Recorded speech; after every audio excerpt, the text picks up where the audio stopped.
BRICS, yang merupakan singkatan dari Brasil, Rusia, India, China, dan South Africa, adalah simbol perlawanan atas ketidakadilan dan ketimpangan yang selama ini didominasi oleh Amerika Serikat dan sekutunya. Tanpa disadari, selama ini hidup kita terdampak oleh ekonomi biaya tinggi yang sedang berupaya dilawan oleh BRICS.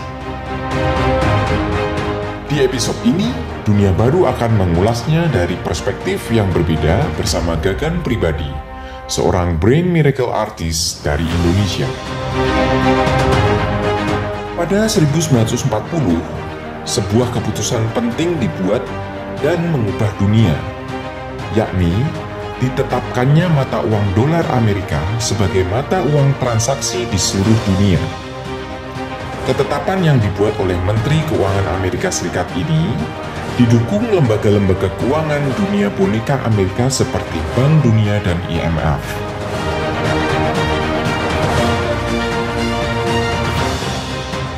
Dan kemudian dikolaborasikan dengan negara-negara Eropa yang merupakan sekutu Amerika. Saat itu, negara-negara Eropa seperti Inggris dan Prancis memiliki banyak negara jajahan. Inggris dengan payung Commonwealth yang terbesar di Asia dan Prancis dengan negara koloni di Afrika yang disebut Francophone. Dari kolaborasi Amerika Serikat dan Eropa ini, dolar Amerika menjadi mata uang transaksi di seluruh dunia dengan nilai yang ditetapkan oleh mereka sendiri.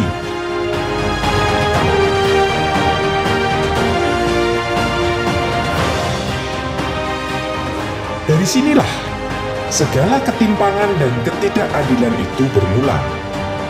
Ketika negara-negara Asia, Afrika, yang merupakan pemilik sumber daya alam melimpah yang sangat dibutuhkan negara-negara barat, kemudian harus bertransaksi menggunakan mata uang dolar Amerika dengan nilai yang ditetapkan sepihak.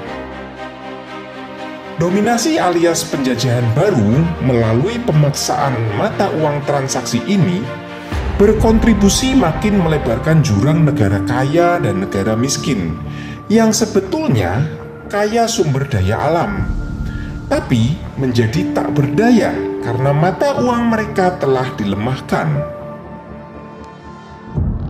Tapi yang kita bisa ngelihat itu adalah bagaimana sebetulnya tuh ada satu pihak yang menjadi juri gitu ya, dan pihak lain itu adalah pemain. Seperti kayak pertandingan sepak bola lah gitu. Ya boleh lah gitu, si A ini bintangnya, si B itu bintangnya gitu. Tapi dikala itu dealing dengan kebijakan klub misalnya, kebijakan klub atau katakanlah kebijakan ya ekstremal, misalnya bandar judi misalnya gitu ya, itu tuh bisa orang tuh bisa digeser-geser gitu. Yang sebetulnya di situ tuh banyak bintang gitu. Bisa menang, tapi kamu jangan menang gitu. Karena gini loh, karena aturan mainnya tuh begini gitu. Jadi semua tuh kayak memang di-arrange gitu. Bukan seperti ya, tapi memang sudah di-arrange gitu. Sama juga kalau kita mau ngomong yang jauh, mau ngomong soal saham, soal Bitcoin dan sebagainya, itu kan sebetulnya kan bubble-nya itu, bumping-nya gitu ya, naik ke atas gitu. Mau Bitcoin bisa sekian. Karena memang itu dipompa gitu. Dipompa di satu toleransi yang orang tuh kemudian rame-rame menanamkan modal di sana. Begitu orang menanamkan modal di sana, otomatis dia akan gemuk. Nah kalau udah gemuk tinggal dipompa sedikit ya pasti semua akan gaining point gitu. Nah ini kan sebenarnya kan saya nggak akan membicarakan soal nak-niknya gitu ya. Tapi masalahnya tuh kita nggak punya kemerdekaan itu gitu. Kita tuh ya cuman di ayun sana, ayun sini gitu. Tadi kalau bahasa Nenden tadi, kita beli tempe gitu. Kita GR nih, tempe nih makanan tradisional gitu. Wait gitu. Tempe itu belinya pakai apa dong gitu. Ada perdagangan lah, ya kan di situ ya, belum subsidinya lah kan gitu. Dan yang paling parah tadi saya udah cerita sama Nenden tuh, kita nih udah rupiah ke rupiah pun itu pakai standar exchange-nya itu udah bukan pakai kita gitu. Ada Visa lah, ada Stanchart ya, ada Mastercard gitu kan. Dan itu yang sebetulnya menjadikan semua itu menjadi inferior gitu. Nah, jatuhlah kemudian tuh si masalah tuh jauh kemudian menjadi BRICS gitu ya. Tapi kalau saya ngeliat tuh, kalau saya dari 5 tahun yang lalu tuh mencoba mengamati ini the Fed itu sebenarnya apa sih fungsinya kan gitu. The Fed itu apa, IMF itu apa kan, World Bank itu apa gitu. Nah kalau saya sih yang buat saya nyesek gitu, nyesek dada saya itu sebetulnya bukan masalah soal keuntungan, bukan gitu. Tapi kita yang benar-benar nggak ada daya upaya gitu, kayak gimana, kalau orang tuh no hope gitu, nggak ada yang mau berpikir ke sana, nggak ada yang berani mikirin ke sana kan gitu. Sedangkan kita udah betul-betul sama sekali nggak ada perlawanan gitu. Jadi kita coba perhatikan gitu ya, rupiah kita ya, misalnya 15.000 sekian, 16.000 sekian gitu. Oh nanti turun, oh nanti jadi 14.000 sekian kan gitu. Kalau saya selalu nanya tuh, ini indikatornya tuh apa gitu loh. Ganti presiden, oh ya naik, wah menguat nih, bagus calonnya. Tapi kan cuman poin deh, nggak bisa tuh ganti presiden jadi 7.000. Disebutnya karena kita nggak punya kekuatan ya. Kekuatan itu kan realnya apa ya, emang kan di policy-nya, di politiknya juga kita memang lemah gitu. Sebenarnya kesadaran tuh bukan kita kemudian menghancurkan negaranya ya, sebenarnya sesederhana bagaimana kita sudah mengurangi ketergantungan gitu. Berani nggak kita nggak tergantung gitu, lepas aja dolar sebenarnya semua negara gitu. Yang saya mention kan tadi kan soal skrup tadi ya, kalau analoginya tuh gitu. Jadi bikin lemari itu nggak usah utuh kita pakai dolar gitu, dia cuma jadi skrup gitu. Bisa jadi pengusaha lokal dengan pengusaha lokal, tapi semua in US dollar gitu, simply in US dollar gitu. Berapa hutangannya? Ini dari Bank Mandiri sekian US dollar gitu. Oh dari bank ini sekian US dollar. Jadi itu kan sebenarnya harus ditukarkan. Sebenarnya pemikiran sih, itu kan lebih pada memerdekakan pemikiran sebenarnya. Jadi kita kalau ngomong soal empiris ya, ilmu empiris tuh ya. Misalnya ini apa nih indikator ekonomi makronya? Boleh silahkan kita ngomong soal ekonomi makronya ya, banyak orang membicarakan soal ini. Tapi masalahnya itu bukan itu kalau masalah itu. Masalah kita udah sosial, kultural, sampai agama, sampai semua tuh udah, sampai kita nginep, sampai liburan, sampai kita sekolah, kita gaji pertama, ya UMR sampai dirubah semua undang-undang cipta kerja segala itu kan base-nya kan dari apa? Dari cara berpikir itu tadi, empiris tadi.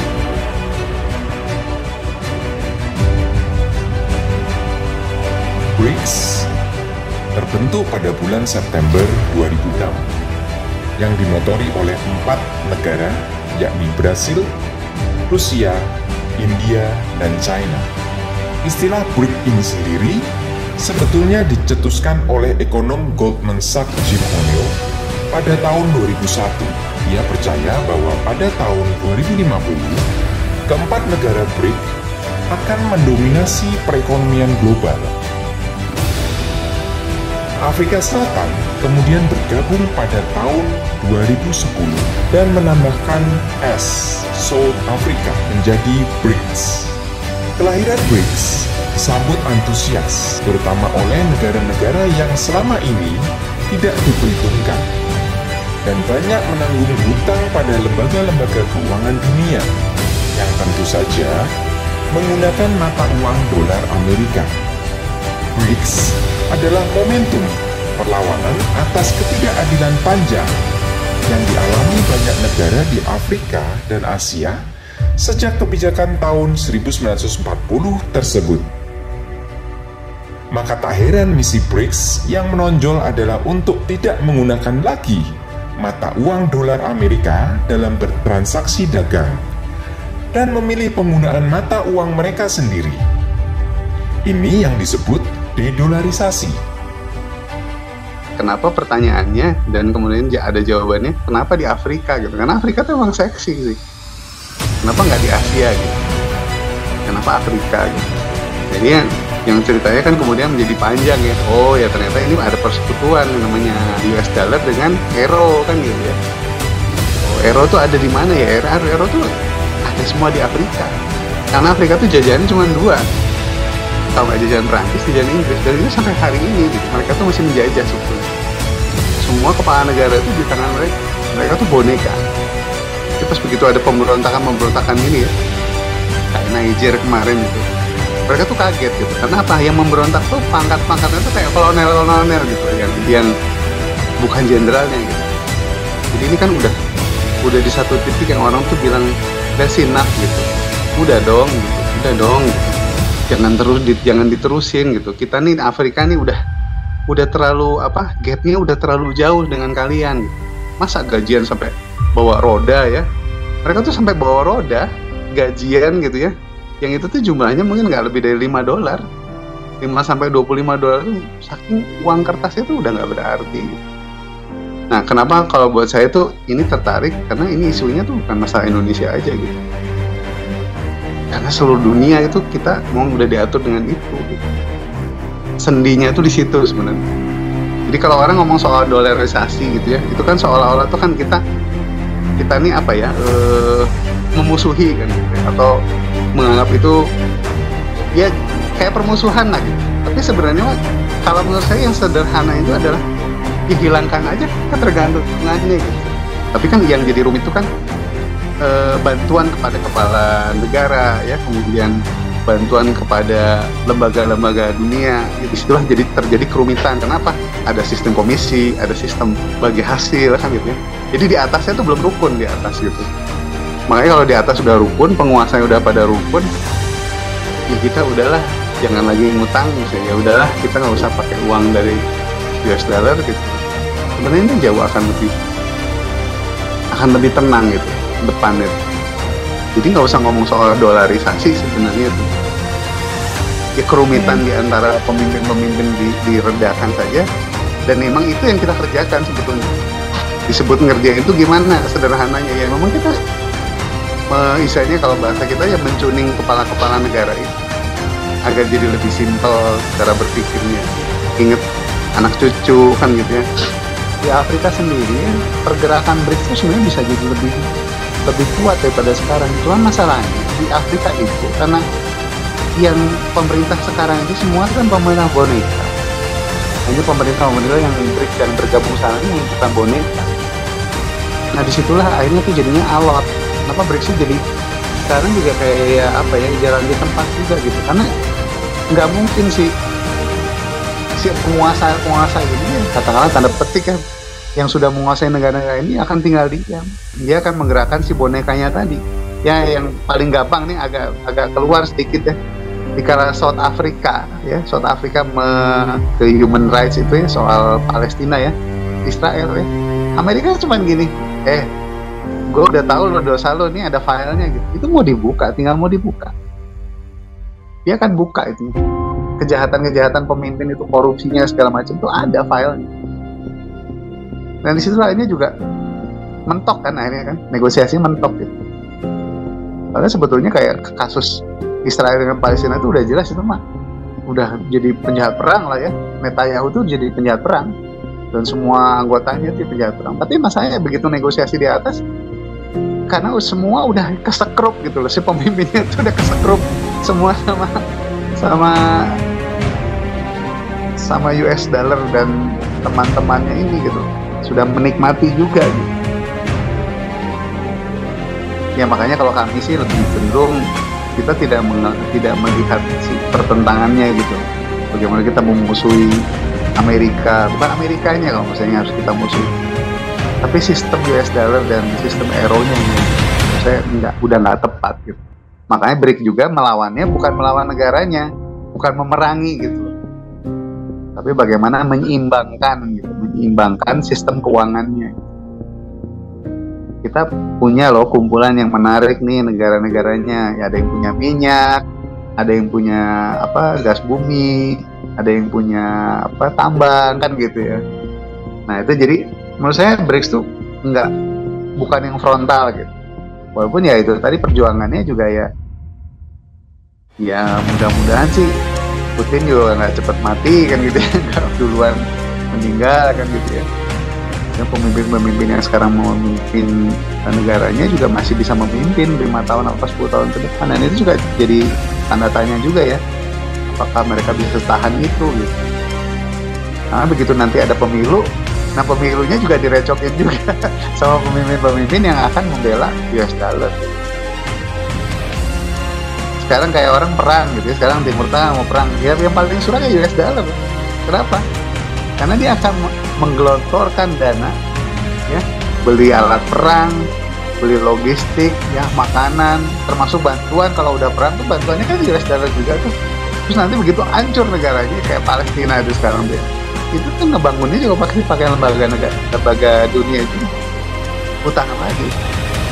Nih gue kasih nih sekian gitu. Udah Palestina udah hilang ya negaranya. Bangunannya ada tapi negaranya udah nggak ada.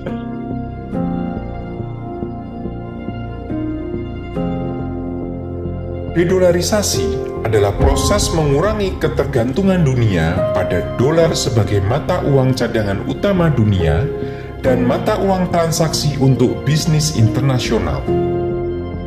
BRICS merupakan perlawanan akhir paling ekstrim yang bisa kita lakukan dengan tokoh sekelas Vladimir Putin yang ketika negaranya mengalami sanksi ekonomi, namun malah berhasil membuat Rusia mandiri, bahkan bisa memiliki jalur pipanisasi yang kuat dan bisa mematikan Eropa.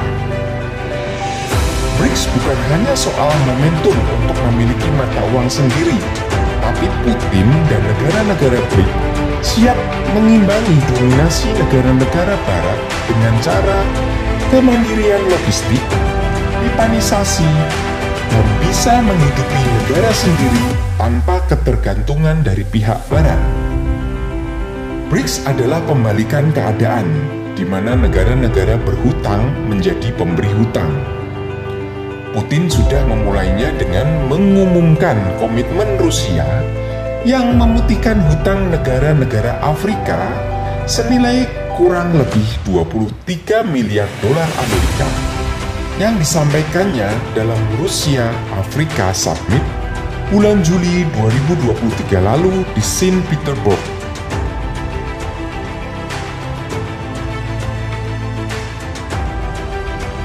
BRICS dibangun oleh negara-negara yang memiliki nasionalisme yang tinggi dengan pemimpin-pemimpin yang militan dan satu frekuensi, yakni merdeka, tidak mau berhutang.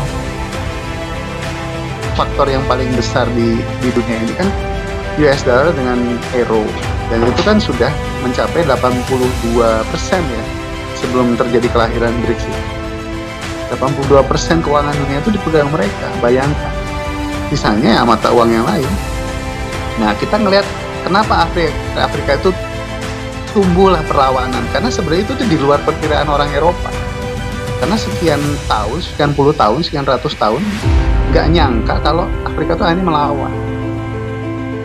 Afrika tuh tetap dijadikan orang yang inferior lah gitu ya, nggak mungkin dia melawan. Kalau di Asia pasti melawan, ya orang Indonesia bisa merdeka kok, Thailand juga bisa habis-habisan gitu kan. Pertentangan antara Belanda dengan Perancis kan pada waktu itu, kalau di Thailand itu. Artinya tuh kalau Asia tuh nggak mungkin sebenarnya, perlawanan ini tuh dari Asia. Nah kalau Afrika tuh harus ingat, mereka tuh kan jajahannya cuma dua kan, dijajah oleh dua negara, Perancis dan Inggris. Kalau Inggris tuh di persemakmuran kan gitu ya. Nah begitu orang sudah keluar dari persemakmuran, bayang aja satu aja ya persemakmuran, ada India tuh ya, ada ya itu bukan di luar Afrika aja, itu katakanlah persemakmuran aja ya, itu kalau dia copot ya, semua orang keluar dari persemakmuran, itu tuh euro tuh udah nggak mungkin dinilai yang sekarang. Sekarang pun sudah terjadi namanya parity itu nilai Eropa tuh udah sama dengan US dollar. Itu udah sebuah kebangkrutan buat Eropa. Dan itu diawali dari apa? Dari ketidakmampuan dia melobi Rusia. Rusia nggak mau nurut. Di sanksi ekonomi cuek aja, dikasih sanksi ekonomi cuek aja. Akhirnya Eropa yang nggak dikasih supply. Termasuk itu tadi ada terusan Suez kan itu ya, ada bajak laut segala macam. Jadi ini tuh menarik sih sebenarnya. Cerita ini menarik banget. Jadi pengembosan Eropa dan Amerika itu sekarang sudah terjadi. Dan perlawanan itu dari orang-orang, dari bangsa yang mereka tidak perhitungkan. Karena kalau Timur Tengah, Asia pasti ngelawan. Orang Irak aja sampai bertahun-tahun kan, 10 tahun lebih. Afghanistan. Kalau Afrika tuh udah diam semua. Mereka udah tahu kalau mereka tuh dijajah.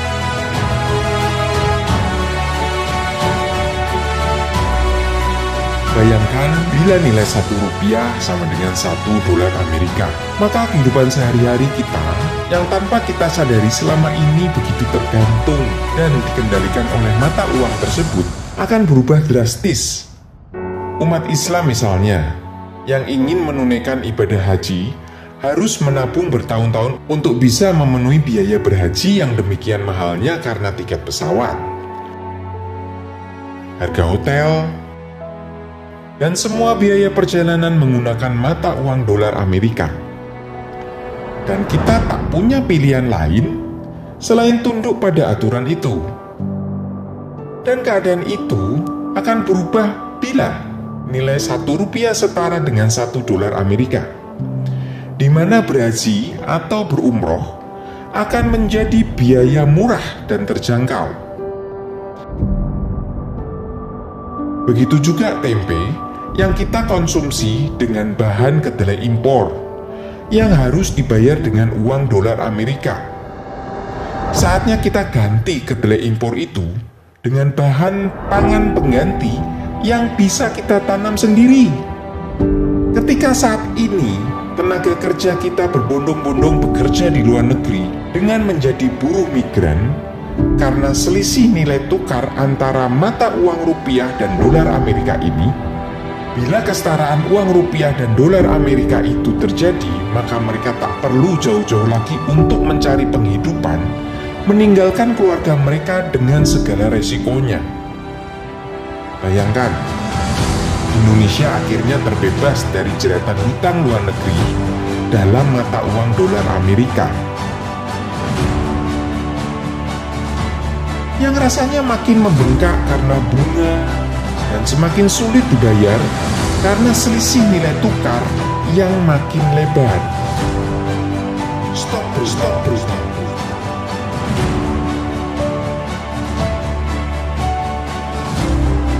Dan mulai membangun kemandirian dalam memenuhi kebutuhan sendiri dan terbebas dari ketergantungan negara barat. BRICS sedang mengupayakan percaturan dunia yang setara. Ketika tidak ada lagi satu negara tertentu yang didukung sekutunya mendominasi dunia dan memaksakan kehendaknya. Gitu kita ngomong soal begitu utangan ada kan komisi datang ya kan gitu ya. Komisi juga bukan komisi lagi, nanti komisi bunganya lagi. Makanya siapapun presidennya dari 3 pasangan calonnya sekarang pun yang menurut saya itu cuma juga gitu. Kenapa? Karena semua juga akan utang. Sekelas Anwar Ibrahim juga berhutang sampai 2030 ya, saya lupa apa 34. Malaysia itu akan bangkrut. Nah, saya kebetulan ya saya agak lumayan tahu persis lah gitu. Jadi banyak sekali negara yang terancam bangkrut dengan ini tuh. Jadi ini badai atau kiamatnya itu akan terjadi sebetulnya. Nation itu all can be disappeared gitu. Karena dia sudah tidak lagi mampu menanggung, even bunganya pun dia udah nggak bisa gitu. Karena dia terus berhutang lagi. Karena sendinya itu dibikin memang sekrup-sekrupnya itu semuanya pakai dolar. Sebenarnya kita ngelihat kenapa orang tuh nggak bisa bayar gitu. Karena masalahnya tuh di negara yang bersangkutan tuh dia tidak pakai dolar gitu. Dia pasti lebih bawah kan. Nah, kemudian dia ngembaliinnya pakai dolar gitu. UMR dan sebagainya itu nggak akan pernah dapat dengan yang 1 US dollar tuh 15.000 sekian gitu. Ini kan yang disebut perbudakan tuh ini sebenarnya. Kita menggadaikan waktu kita gitu, menggadaikan hidup kita itu dengan apa? Dengan mengejar seperti bongkok merindukan bulan gitu, nggak akan bisa kena. Kecuali gini misalnya, saya ngasih utang ke orang ya, misalnya 10 juta, tapi sama-sama rupiah gitu, dia juga nyarinya rupiah gitu. Kira-kira masuk akal nggak? Bisa mau bayar 10 juta, masuk akal kan? Nah kalau saya pinjem katakanlah 1 juta dolar gitu ya, terus kemudian kan jadi rupiah ya, berapa 1 juta dolar kalau jadi rupiah? Ya jelas akhirnya kita nggak akan pernah bisa bayar. Kenapa? Karena memang perputaran uangnya juga belum dipotong inflasi ya. Kan keuntungan usaha itu paling banter tuh berapa sih? 30%, 20%. Belum juga di dalam kan birokrasi yang udah sangat carut-marut kan gitu. Itu kok bisa paling banter bisa 20% kan? Makanya kenapa orang tuh pengusaha jadi berbondong-bondong jadi politikus gitu. Karena dia tahu kalau dia jadi politikus dia nggak akan diganggu sama aparat. Dia nggak akan diganggu sama politikus. Ini kan jadinya membuntukan membuntukan kita semua kan.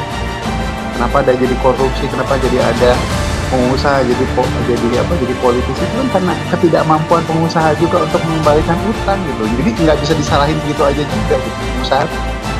Dia juga udah bingung nih gimana nih mau ngembaliin utang gitu. Saya ke bank ini udah utang gitu. Disitulah kenapa akhirnya tuh dolar tuh nancep bener gitu, kita tuh jelek gitu loh. Karena kita udah dimasuk itu udah demikian dalamnya gitu.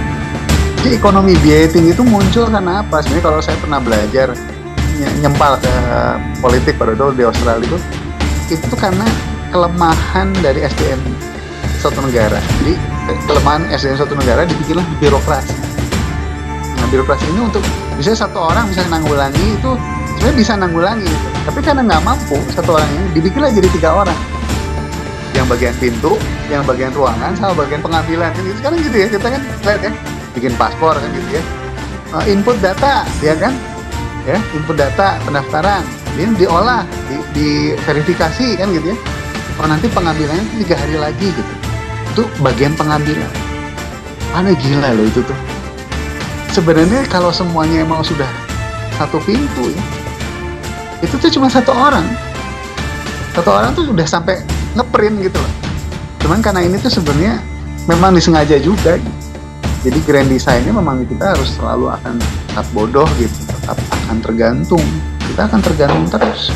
Kita nih memihak Cina atau Amerika tuh bukan itu jawabannya itu adalah kita akhirnya jadi tahu bahwa oh hati-hati gitu. Oh iya ya, memang kita sebenarnya udah kejauhan nih.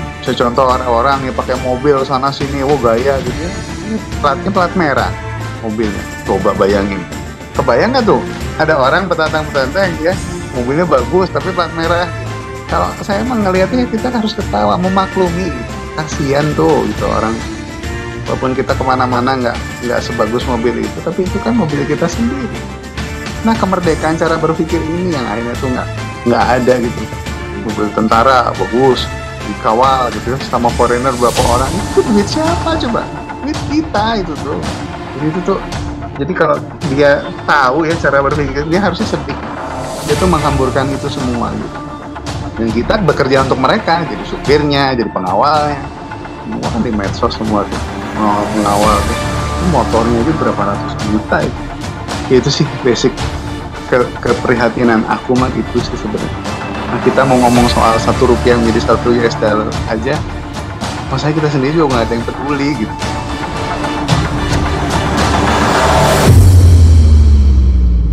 Mengapa Indonesia belum bergabung dengan BRICS? Ini pertanyaan yang tidak mudah menjawabnya. Terkait dengan banyak kepentingan politik yang pelik dan dilematis. Untuk menjadi anggota baru dari BRICS, suatu negara harus menyampaikan surat expression of interest. Semua harus menyampaikan surat itu. Dan sampai saat ini memang Indonesia belum menyampaikan surat tersebut. Karena kita ingin mengkaji terlebih dahulu, mengkalkulasi terlebih dahulu, kita tidak ingin tergesa-gesa, dan juga hubungan kita dengan 5 anggota BRICS juga sangat baik, dan terutama di bidang ekonomi. Namun, terlepas dari hal itu, yang bisa kita upayakan adalah bangkitnya kesadaran mengenai ketimpangan dan ketidakadilan yang sudah berjalan selama ini. Dan bila ingin berkontribusi untuk mendukung upaya mengurangi ketergantungan pada dolar Amerika, mulailah bertransaksi dengan mata uang sendiri atau menggunakan produk lokal.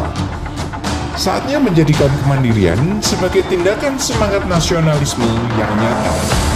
Ikuti terus channel Dunia Baru dengan topik-topik lainnya untuk meneropong dunia, membaca dunia, dan mengubah dunia.